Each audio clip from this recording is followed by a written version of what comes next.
Hello everyone, welcome to all. कैसे हैं आप सभी? So wishing you all very happy Holi. आपको और आपके परिवार को महंतरास फैमिली और आपके इंग्लिश मेंटर नितिन महंतरास की तरफ से होली की हार्दिक शुभकामनाएं। सो जब आप ये वीडियो देख रहे हैं तो मतलब क्या आप होली खेल चुके हैं या खेल रहे हैं, उसी टाइम पे आपने ये वीडियो देखा है, ठीक है ना। होली के रंगों के साथ चलिए अपनी स्टडीज में भी थोड़ा सा रंग भर लेते हैं। जैसा कि आप जानते हैं अभी अभी आपके सीजीएल के एग्जाम्स हुए हैं, चल भी रहे हैं, साथ ही साथ सीएचएसएल एग्जाम होने वाला है एसएससी का। तो उससे रिलेटेड पॉइंट्स की अगर मैं बात करूं तो वोकेब सेक्शन एक बहुत ही ज़्यादा इंपॉर्टेंट सेक्शन बनने वाला है my dear aspirants. So vocab, image based vocabs आज हम पढ़ने वाले, image based idioms and phrases. बिल्कुल सही सुना आपने, image based idioms and phrases पे आज हम डिस्कशन करने वाले हैं, ठीक है ना, जिससे आपकी प्रिपरेशन में थोड़ा सा रंग फिल करने का काम हम करने वाले हैं, ठीक है। चलिए शुरू करते हैं फर्स्ट ईडियम से और जानते हैं कि भाई आज के इस पर्टिकुलर सेशन में हमें क्या क्या खास मिलने वाला है। एक चीज और, अगर आपने अभी तक मेरा टेलीग्राम चैनल ज्वाइन नहीं किया है, डिस्क्रिप्शन में आपको लिंक मिल जाएगा, दैट इज नितिन महंतरास, उसे ज्वाइन कर लेंगे। इस वीडियो का जो पीडीएफ है, पीडीएफ फाइल आपको पूरी की पूरी उस चैनल पे मिल जाएगी, ठीक है ना।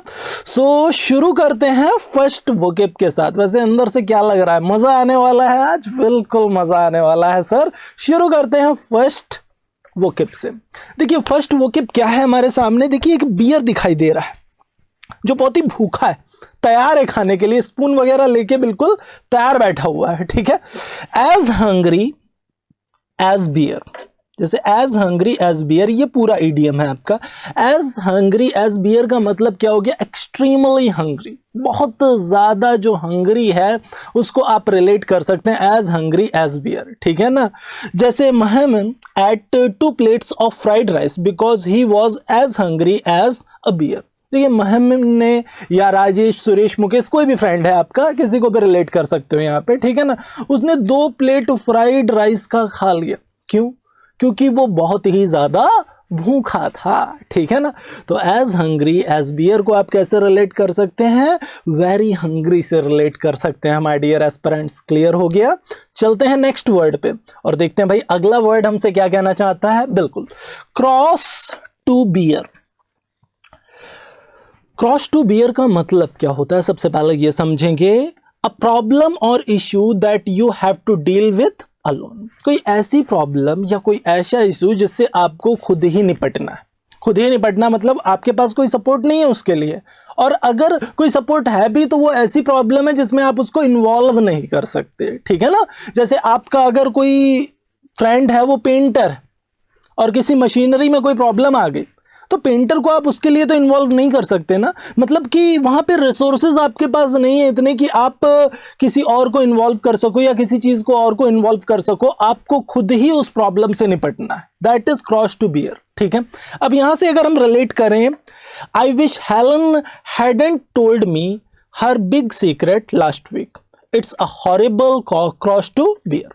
मतलब हेलन ने मुझे नहीं बताया उसके सीक्रेट के बारे में, ये क्या है, एक खतरनाक डरावना क्रॉस टू बियर, ठीक है ना।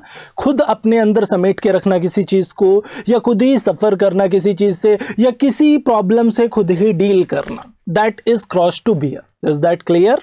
चले नेक्स्ट वर्ड पे। बिल्कुल। So the very next one is, अगला वर्ड आपके सामने है, अ टफ कुकी। कुकी का नाम सुन के मुंह में पानी तो नहीं आ रहा है ना? हाँ, वैसे ही आजकल बहुत कुछ खा पी रहे हो आप लोग। तो कुकी मतलब होता है बिस्किट के रिलेट करते हैं कुकी से। टफ कुकी मतलब, टफ मतलब मजबूत कुकी, मजबूत कुकी मतलब जिसे खाया ना जा सके, ऐसी कुकी नहीं होगी भाई। टफ कुकी का मतलब क्या होता है, ध्यान से समझिए, somebody who is strong enough to deal with difficult situation, ठीक है ना। मतलब कोई बंदा स्ट्रांग है किस चीज के लिए, किसी सिचुएशन से निपटने के लिए, ठीक है ना। अब अगर हम यहां से देखें, एक ये पॉजिटिव वर्ड है, जैसे अगर मैंने बोला he is a tough cookie, don't worry about him, he is a tough cookie. मतलब क्या, उसके बारे में चिंता करने की जरूरत नहीं है, उसके पास कैपेबिलिटी है, सिचुएशन को फेस करने की, सिचुएशन को ओवरकम करने की, ठीक है ना। तो टफ कुकी का मतलब क्या हो गया भाई? टफ कुकी मतलब क्या? A person who has the capability to overcome difficulties. समझ में आ गई बात, ठीक है ना। So simply my grandmother raised 6 kids on her own. She was tough cookie. She can overcome any problem in life because she is a tough cookie. Simple सी चीज़ है, एक पॉजिटिव वे में सामने वाले की तारीफ की जा रही है। मेरी ग्रैंड मदर है, उनके पास उनके 6 बच्चे थे, उन्होंने सबका पालन पोषण किया, सबको बड़ा किया, सबका ख्याल रखा। तो मतलब क्या उनके पास कैपेबिलिटी थी ना उस चीज़ की? That is the one thing, ठीक है ना। बिल्कुल सिंपल सी चीज़ है। मैंने एग्जाम्पल्स भी आपके लिए रख दिए और मैंने कहा पीडीएफ भी मैं आपको दे दूंगा, ठीक है ना। तो जैसे मोबाइल में कभी आप देख रहे होंगे तो क्या होगा कि छोटा दिख रहा होगा, ठीक है ना, तो परेशान होने की जरूरत नहीं, इमेज फॉर्म में फॉर्म किया गया है, ठीक है ना। सिंपल सी चीज़ है जिससे आपको ये चीज़ याद रहे, ठीक है। तो परेशान होने की कोई ज़रूरत नहीं है, इसका आपको पीडीएफ भी मिल जाएगा, ठीक है। चलते हैं नेक्स्ट वर्ड पे। A piece of cake. A piece of cake मतलब क्या? केक देख के तो मुंह में पानी आना लाजमी सी चीज़ है भाई। सो अ पीस ऑफ केक मतलब क्या? कोई भी बहुत ही इजी वर्क, कुछ भी जो बहुत ही ज़्यादा इजी है, that is piece of cake. जैसे अभी जो फर्स्ट शिफ्ट में आपका फर्स्ट डे में आपका एग्जाम हुआ एसएससी का, वहाँ पे बहुत ही इजी पेपर आया। एसबीआई का पेपर देखा हमने, वो भी काफ़ी इजी था। स्टार्टिंग में जो भी पेपर्स आपके हुए फर्स्ट सेकंड शिफ्ट्स में, तो मतलब अभी क्या है, qualifying pre exam of SSC और bank is now is a piece of cake. समझ में आ गई बात? तो पीस ऑफ केक को कैसे रिलेट कर सकते हैं हम? पीस ऑफ केक को मतलब बहुत ही इजी काम है, लेकिन आपको सिर्फ प्री तो क्वालिफाई करना नहीं है माय डियर एस्पिरेंट्स, आपको मेंस के लिए भी अपने आप को तैयार करना है। मतलब हमारी तैयारी का लेवल प्री और मीन्स दोनों का होना चाहिए, ना कि सिर्फ प्री ओरिएंटेड होना चाहिए, ठीक है। So simply riding a bike is really not that difficult for you, it would be a piece of cake. समझ में आ रही है बात, ठीक है ना। मतलब कि ये बाइक चलाना तुम्हारे लिए बहुत ज़्यादा मुश्किल नहीं है।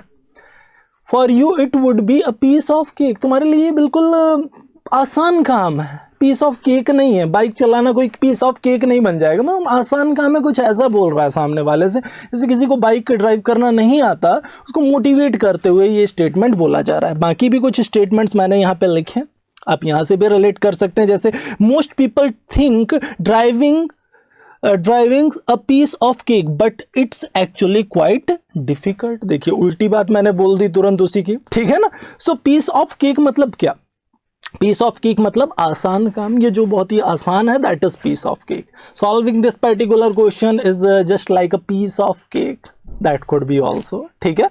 जितना ज़्यादा एग्जाम्पल्स फॉर्म कर लेंगे, जितने ज़्यादा एग्जाम्पल्स फॉर्म कर लेंगे आप, उतनी ही जल्दी उस वर्ड को आप तैयार कर लेंगे, पूरी तरह से मैस्मराइज कर लेंगे, ठीक है। चलते हैं नेक्स्ट वर्ड पे, और नेक्स्ट वर्ड आपका क्या है? Like a dog with 2 tails. Like a dog with 2 tails. जैसे एक बंदे को थोड़ा एक्सपेक्टेशन नहीं था, अंदर से लग रहा था भाई एग्जाम क्वालिफाई नहीं होगा, और हो गया। उसको लग रहा था कि एग्जाम क्वालिफाई नहीं होगा, लेकिन हो गया। Now he is just like a dog with 2 tail. वो बहुत ही ज्यादा खुश है, एक्सट्रीमली हैप्पी है। समझ में आ रहा है ना? यहाँ पे एक डॉग दिख रहा है, उसके 2 टेल्स आपको दिख रहे हैं, ठीक है ना। सो मतलब like a dog with 2 tail का मतलब क्या हो गया? Extremely happy. जैसे nowadays Rohan is just like a dog with 2 tail, as last week he has qualified the banking exam और SSC exam, that could be anyone, ठीक है। आप ऐसे रिलेट कर सकते हैं, यहाँ पे इतने सारे एग्जाम्पल्स लिखे, यहाँ से रिलेट कर सकते हैं, ठीक है। लेकिन अपना खुद का एग्जाम्पल बनाना बहुत ज़्यादा ज़रूरी है। चलते हैं नेक्स्ट वर्ड पे और देखते हैं भाई अगला वर्ड हमसे क्या कहना चाहता है, अगला ईडियम आखिर क्या बताना चाहता है हमको, ठीक है। नेक्स्ट ईडियम आपके सामने है, और अब देखिए like talking to a brick wall. देखिए एक ऐसे बंदे से बात कर रहे हैं जैसे दीवार से बातें करना। दीवार से अगर आप बातें करते हैं, जैसे सामने एक दीवार है, इससे आप अगर बात कर रहे हैं तो ये आपका रिवर्ट करेगी क्या? इसके अंदर कोई इमोशंस आएंगे क्या आपकी बात को लेके? ये आपको रिवर्ट करेगी? ऑफ कोर्स नहीं करेगी, नहीं करेगी ना, सिंपल सी चीज है। सेम कंडीशन आप ऐसे ही बंदे को रिलेट कर सकते हैं यहाँ पे, ठीक है ना, मतलब जिससे कुछ कहना यूजलेस, जो कोई रिवर्ट नहीं कर रहा किसी चीज का। Used for saying that someone does not listen और react to you when you talk, मतलब जो आपको लिसन नहीं कर रहा, जो रिएक्ट नहीं कर रहा, आप इसके लिए रिलेट कर सकते हैं किसको? Talking to a brick wall, ठीक है ना। So I have tried to discuss my feelings with her, मैंने कोशिश की उससे अपनी फीलिंग्स को डिस्कस करने की, but it's like talking to a brick wall, लेकिन ये बिल्कुल कैसा है? ईंट की दीवार के से बात करने जैसा है, ठीक है ना। उसने मुझे कोई रिप्लाई नहीं किया, कोई रिएक्ट नहीं किया, मेरी बात भी नहीं सुनी ढंग से, ठीक है ना। समझ में आ गई बात? भावनाएं क्लियर हो गई माय डियर एस्पिरेंट्स? चले नेक्स्ट वर्ड पे। Very good. So the very next one is, अगला वर्ड आपके सामने है to be under the weather. Under the weather मतलब क्या? ये एक परेशान सा, दुखी सा इंसान आपको दिख रहा है, बारिश हो रही है। अच्छा, बारिश होती है तो क्या होता है? हम भीग जाते हैं। बारिश एकदम होने लगी तो क्या हुआ? हम भीग गए। और अगर हम भीग गए तो हमें जुकाम हो गया, फीवर आ गया, मतलब हम बीमार हो गए, ठीक है। तो अंडर द वेदर का मतलब क्या हुआ? To feel a little bit sick and your body is not performing well। जब आप थोड़ा सा बीमार फील कर रहे हैं, बीमार समझ रहे हैं ना, जैसे आप ऑफिस में जाके थक जाते हैं या पढ़ाई करते करते थक जाते हैं, या अंदर से बीमार सा फील कर रहे हैं, शरीर टूट रहा है, थोड़ा थोड़ा सा लग रहा है फीवर आ जाएगा। आई थिंक समझ पा रहे होंगे सभी, ठीक है ना। तो अंडर द वेदर का मतलब कुछ ऐसा ही हुआ, जब आप स्लाइटली सिक फील करते हैं, that is under the weather. जैसे, oh I feel under the weather today, I can't go to work, मतलब आज मुझे थोड़ा तबीयत सही नहीं लग रही अपनी, मैं आज काम के लिए नहीं जा सकता, कुछ ऐसा, ठीक है ना। I was feeling under the weather yesterday so I stayed in bed, मुझे कल अपनी तबीयत सही नहीं लग रही थी इसलिए मैं आराम करता रहा, कुछ ऐसे आप रिलेट कर सकते हैं इसको, ठीक है ना। अगला वर्ड आपके सामने देखिए, स्पोकन में भी रिलेट करिए इसको। जैसे संडे को अभी मैंने डाला था आपका स्पोकन का वीडियो फॉर्म किया था, वहां पे भी हमने इमेज बेस वोकेब्स पे डिस्कशन किया था, ठीक है ना। सो आपको इन वर्ड्स का यूज सिर्फ एग्जाम के लिए नहीं करना sir, you are just improving your English. आपको अपनी इंग्लिश को इंप्रूव करना है, किसी एग्जाम के लिए नहीं, अपने लिए इंप्रूव करना है।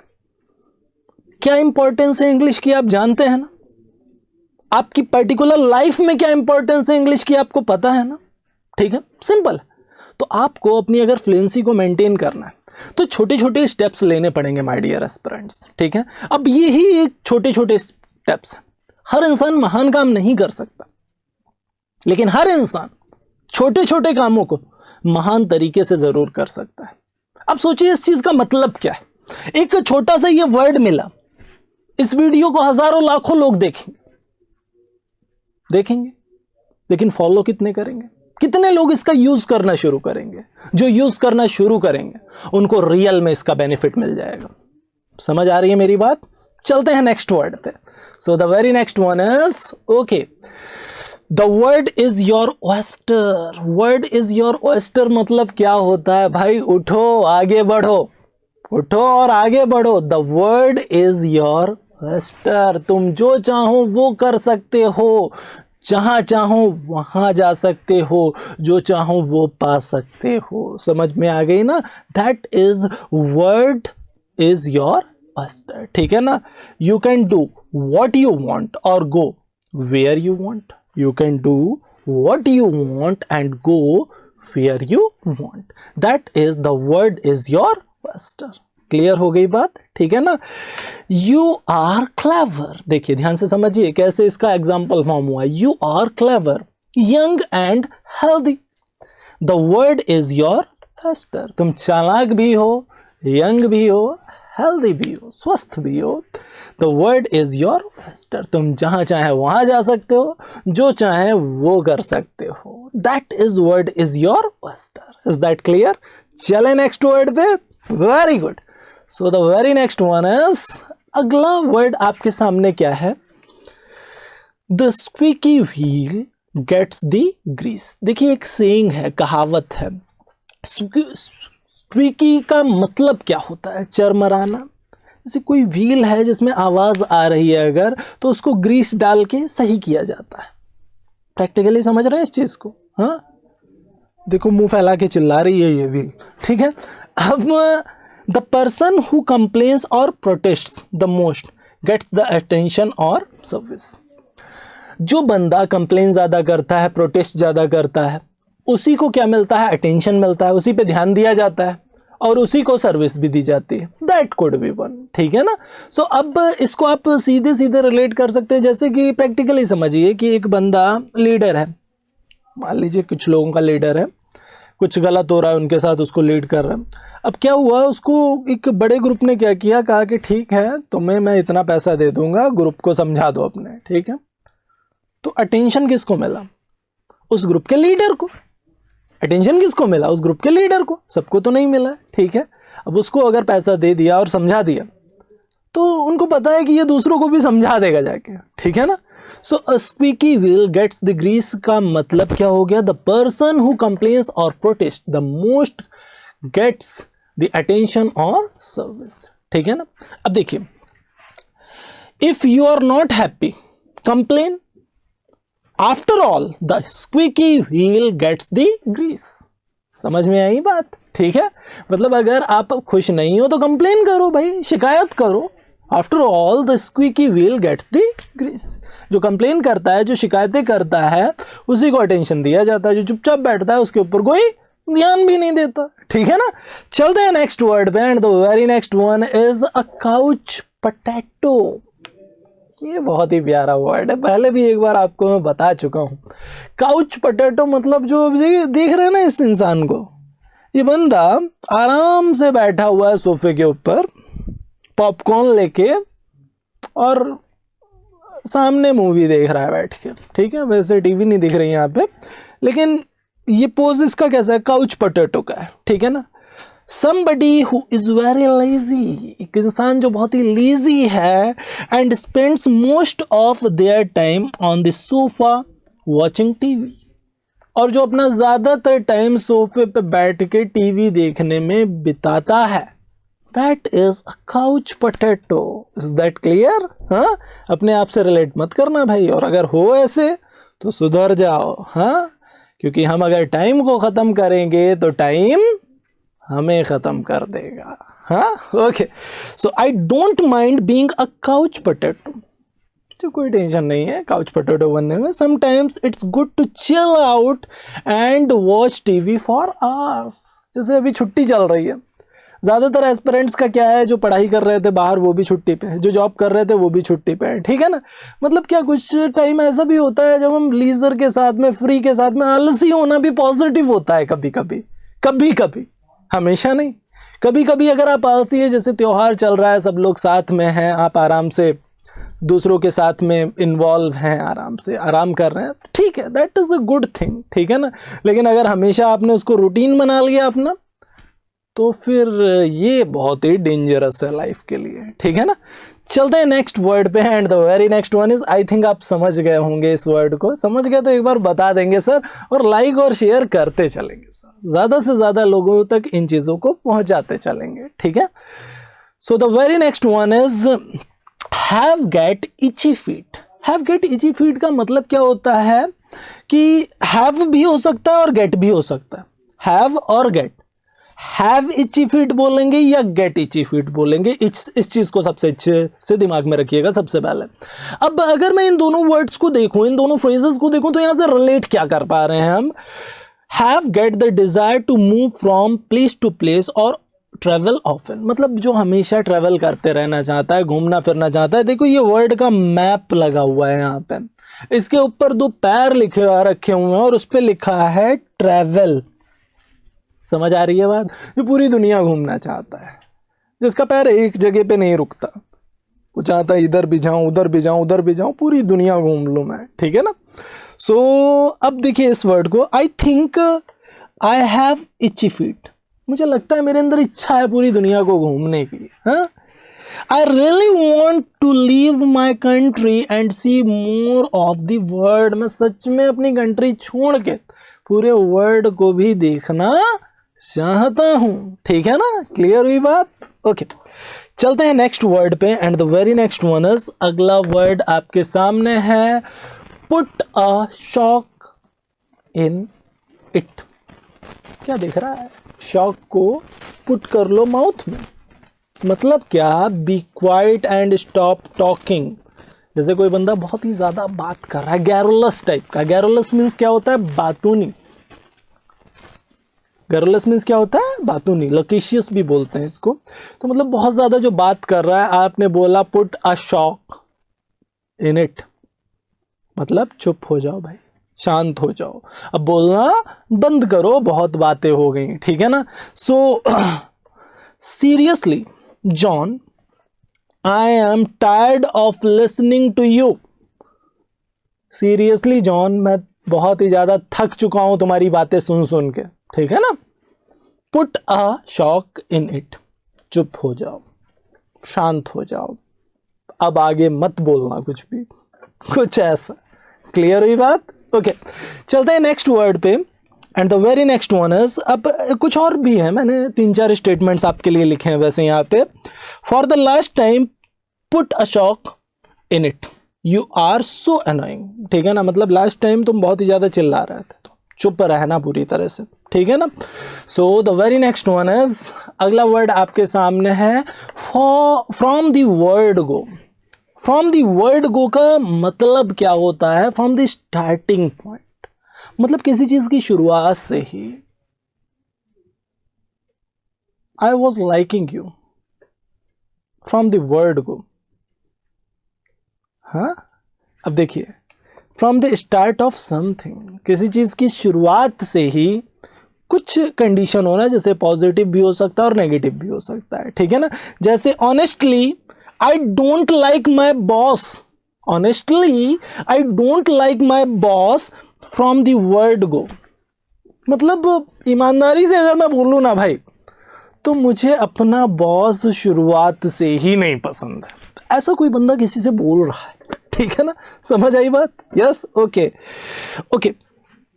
अगला पॉइंट, अब देखिए, they played great football from the word go and won the match. अब देखिए यहां पे क्या मतलब है, उन्होंने शुरुआत से ही अच्छा, बहुत ही अच्छा फुटबॉल खेला और मैच को जीत गया। तो फ्रॉम द वर्ड गो का मतलब समझ गए ना, यहां से शुरुआत से ही किसी चीज का होना, दैट कुड बी। ठीक है?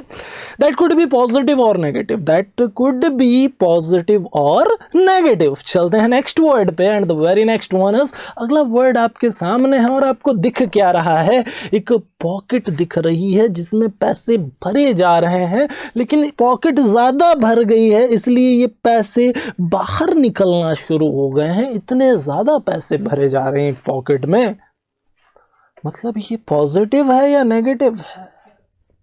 समझो, ईमानदारी की कमाई इतनी ज्यादा कभी नहीं होती जो पॉकेट से बाहर निकलना शुरू हो जाए। ठीक है? टू लाइन योर पॉकेट्स, मतलब टू अर्न मनी डिसऑनेस्टली और इलीगली। मतलब पैसा पैदा करना कैसे? इलीगली पैसा पैदा करना, डिसऑनेस्टली पैसा पैदा करना, दैट इज वन। ठीक है? So she used her position of power to line her pockets. मतलब उसने अपनी पोजीशन और पावर का यूज किस लिए किया? पैसा अर्न करने के लिए, इलीगली पैसा अर्न करने के लिए उसने ऐसा किया। ठीक है ना? चलते हैं नेक्स्ट वर्ड पे and the very next one is, अब देखिए, people who line their pocket need to be put in prison. मतलब जो भी बंदे क्या करते हैं, इलीगली पैसा कमाते हैं, उनको जेल में डाल देना चाहिए। Most politicians in my country line there pockets. अब ये बताने की जरूरत नहीं है, समझ ही गया हो गया। हाँ, ओके, न्यूज़ेस तो पढ़ते ही रहते हो, देखते भी रहते हो। ठीक है ना? सो क्लियर हो गई सबको बात? इलीगली पैसा कमाना, that is line your pocket. अब अगर मैं प्लूरल की बात करूंगा तो देयर हो जाएगा, अगर मैं किसी बंदे की बात कर रहा हूं तो हिज हो जाएगा। Suresh is lining his pocket, ऐसे भी बोल सकते हैं, that is there is no problem. तो यहाँ पे हिज हो गया किस लिए, क्योंकि बात हो रही थी किसकी, सुरेश की। तो योर ये चेंज होता रहेगा स्टेटमेंट के अकॉर्डिंग, डिपेंड इस पे करेगा हम किसकी बात कर रहे हैं। एक बंदे की बात कर रहे हैं तो हिज, बंदी की बात कर रहे हैं मतलब फीमेल को रिलेट कर रहे हैं तो हर हो जाएगा, दो या दो से ज़्यादा की बात कर रहे हैं तो देयर हो जाएगा, तुम यू के सेंस में किसी से बोल रहे हैं तो योर हो जाएगा। ठीक है ना, समझ गई कहानी। चलते हैं नेक्स्ट वर्ड पे, and the very next one is be as fresh as a daisy. मतलब इतना फ्रेश होना जैसे डेजी फ्लावर फ्रेश होता है ना, दिख रहा है ना, बिल्कुल वैसे ही फ्रेश होना। तो पॉजिटिव है इडियम, ये कोई प्रॉब्लम नहीं है। Feel fresh and full of energy particularly after resting और स्लीपिंग। जैसे आप थके हुए हैं, परेशान हैं, एग्जॉस्टेड हैं अंदर से, तो डल आप दिख रहे होते हैं, डल लग रहे होते हैं, अंदर से एनर्जी नहीं होती। लेकिन आप रेस्ट करने के बाद जब आराम से सो लेते हैं, जितना भी सोना है 20-25 घंटे, ठीक है ना, सोने के बाद में जब आप उठते हैं ना तो आप बिल्कुल फ्रेश फ्रेश सा फील करते हैं, सब अच्छा लग रहा होता है, जो बुरा लग रहा था वो भी अच्छा लग रहा होता है। So that is be as fresh as a daisy. मतलब आराम करने के बाद या सोने के बाद जो आपको फ्रेशनेस फील होती है, पर्टिकुलरली उसके लिए ये ईडियम यूज होता है। ठीक है ना, I am as fresh as daisy this morning as I slept really well last night. ठीक है ना, मतलब आज मैं बहुत ही फ्रेश फील कर रहा हूँ। क्यों? क्योंकि लास्ट नाइट मैं बहुत ही अच्छे से सोया, कुछ ऐसा। नेक्स्ट वन, अपने एग्जाम्पल भी बनाना, वैसे एग्जाम्पल मैंने काफ़ी आपको और भी दे दिए, don't worry. Next one, don't count your chickens. अब देखिए इस वर्ड को अगर हम ध्यान से समझें, डोंट काउंट योर चिकन्स का मतलब क्या होता है, प्रैक्टिकली सोचिए। अभी आप तैयारी कर रहे हैं, अब आप सोच क्या रहे हैं, मैं तैयारी कर रहा हूँ, अभी मुझे 6 महीने में या 1 साल में जॉब मिल जाएगा। अब जब जॉब मिल जाएगा ना तो सैलरी कम से कम 40,000 तो होगी ही होगी पर मंथ की। ठीक है ना, 40,000 सैलरी होगी, 10,000 में मेरा खर्चा चल जाएगा मंथली का, समझते रहना। 30,000 मेरे पास बच जाएंगे। अब मैं क्या करूंगा, एक घर ले लूंगा, हाउस ले लूंगा ईएमआई पे, और उसके बाद में 20,000 हाउस का चला जाएगा, 10,000 देके मैं एक कार ले लूंगा, 10,000 उसकी ईएमआई चली जाएगी, जिंदगी बहुत अच्छी हो जाएगी। You are just counting your chickens. समझ आई बात? कुछ होने से पहले ही सिचुएशन पे आप डिपेंड हो गए, आप रिजल्ट से स्टिक हो गए। जरूरी है 6 महीने में ही जॉब मिल जाएगा, 1 साल में मिल ही जाएगा, कंफर्म है। जरूरी है वो जॉब 40,000 का ही होगा, जरूरी है आप जहां रहना चाहते हैं वहीं पे वो जॉब मिलेगा। हो सकता है आपको आउट ऑफ स्टेट जाना पड़े, जहां पे शायद आपका घर लेना आपको खुद ही लगे कि बेवकूफ़ी है। समझ आ रही है बात? Yes, okay. So don't count your chickens. अब समझ गए होंगे आप इस चीज का मतलब क्या होता है। Don't depend on something before it happens. कुछ होने से पहले किसी चीज पे डिपेंड ना होना। जैसे यहाँ पे एग थे, 3 एग्स थे, एक में से बच्चा निकला, 2 में से बच्चा निकला। आपने दिमाग में क्या टारगेट रखा, 3 में से बच्चा निकलेगा, लेकिन ऐसा नहीं हुआ। ठीक है ना। So I am going to buy Maria a bunch of flowers when she agrees to date me. ठीक है। Don't count your chickens, you have not even spoken to her yet. मतलब बंदा क्या कह रहा है, मैं मारिया के पास जा रहा हूँ, उसके लिए बंच ऑफ फ्लावर्स लेके आऊँगा। When she agrees to date me, जब वो मेरे साथ डेट करने के लिए तैयार हो जाएगी, डेट पे जाने के लिए तैयार हो जाएगी। अब दूसरा बंदा क्या बोल रहा है, डोंट काउंट योर चिकन्स। भाई पहले से क्यों एक्सपेक्टेशन लेके बैठे हुए हो। You have not even spoken to her yet, तुमने अभी तक उससे बात तक नहीं कर पाई और तुम ऐसी सारी कहानी सोच रहे हो अपने दिमाग में। ठीक है ना। So that is count your chicken. Same as अगर मैं बात करूं, the interview went well but I am not counting my chickens yet. Interview तो अच्छा गया लेकिन अभी मैं कोई एक्सपेक्टेशन रख के नहीं बैठा हुआ। हो गया तो ठीक है, नहीं हुआ तो भी ठीक है।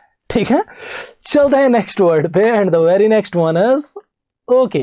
अब देखिए इडियम्स विद फ्रूट्स, फ्रूट्स से related idioms you know it well कितने ज्यादा आते हैं, ठीक है ना। अब देखिए पहला वर्ड आपके पास क्या है, the apple of your eye. The apple of your eye मतलब क्या हो गया, the apple of my eye, his eye, her eye, कुछ ऐसे हो सकता है, ठीक है, डिपेंड करेगा सब्जेक्ट क्या है। The person who you are very fond of, मतलब जिस बंदे को आप बहुत ज़्यादा पसंद करते हैं, that is apple of your eye, ठीक है ना। शी हैज़ 3 चिल्ड्रन, उसके 3 बच्चे हैं, but her youngest son is the apple of her eye, लेकिन जो उसका सबसे छोटा वाला बच्चा है ना, वो क्या है, उसका सबसे प्यारा है, लाडला है, कुछ ऐसे बोल सकते हैं। गो बनानास, ये एक नेगेटिव वर्ड है। गो बनानास का मतलब क्या होता है, to become very angry, crazy और एनॉयड, मतलब जब बंदा कोई बहुत ही ज़्यादा गुस्से में है, एनॉयड है, तो आप गो बनानास से रिलेट कर सकते हैं, ठीक है ना। आप इमेज बनाते रहिए दिमाग में। So she will go bananas if she sees the house in this dirty condition, वो नाराज हो जाएगी, गुस्सा हो जाएगी बहुत ज़्यादा अगर उसने घर को इस कंडीशन में या इस बुरी कंडीशन में देखा तो, ठीक है ना। A bite at the cherry, a bite at the cherry का मतलब क्या हुआ, an opportunity to achieve something, कोई भी अपॉर्चुनिटी कुछ अचीव करने के लिए। He definitely wants a bite at the cherry, इसके आगे एट द चेरी भी लगा देते हैं, एट द चेरी मतलब उसे अपॉर्चुनिटी चाहिए, किस चीज़ के लिए, कुछ करने के लिए, कुछ अचीव करने के लिए, दैट कुड बी। अगला है अ प्लम जॉब। प्लम जॉब का मतलब वो बहुत ही प्यारी जॉब, बहुत ही अच्छी जॉब, जैसा आपने सपनों में सोचा था वैसी जॉब आपको मिल गई, that is a plum job, ठीक है ना। A very good job, he got a plum job in an insurance company, ठीक है। सो इसी के साथ ये वोकेब्स का सेशन अभी का हो चुका है कंप्लीट, ठीक है ना। सेशन थोड़ा छोटा था लेकिन आप बताते रहेंगे कि और क्या क्या आपके लिए लाया जाए, ठीक है ना। ये आप सेशन के बारे में अपनी राय ज़रूर देंगे नीचे कमेंट बॉक्स में, साथ ही साथ आप आगे भी बताएंगे और किस किस टाइप की आपके लिए इंग्लिश की क्लासेस लाई जाए। दूसरी चीज़, अगर आपने अभी तक टेलीग्राम चैनल ज्वाइन नहीं किया है तो डिस्क्रिप्शन बॉक्स में आपको लिंक भी मिल जाएगा इस वीडियो के डिस्क्रिप्शन में, वहाँ पे जाके ये नितिन महंतराज जो टेलीग्राम चैनल है इसे तुरंत ज्वाइन कर लेंगे सर। इस वीडियो का जो PDF है आपको वहीं से मिल जाएगा, ठीक है ना। सो wishing you all very happy Holi. एक बार फिर आप सभी को होली की हार्दिक शुभकामनाएं। सेशन होता है समाप्त। अगर सेशन में मज़ा आया तो भाई लाइक करिए, कमेंट करिए, शेयर करना बिल्कुल नहीं भूलेंगे। चैनल पे नए हैं तो सब्सक्राइब करके जाएंगे। मिलते हैं आपसे नेक्स्ट धमाकेदार से सेशन में, तब तक के लिए thanks to all my aspirants.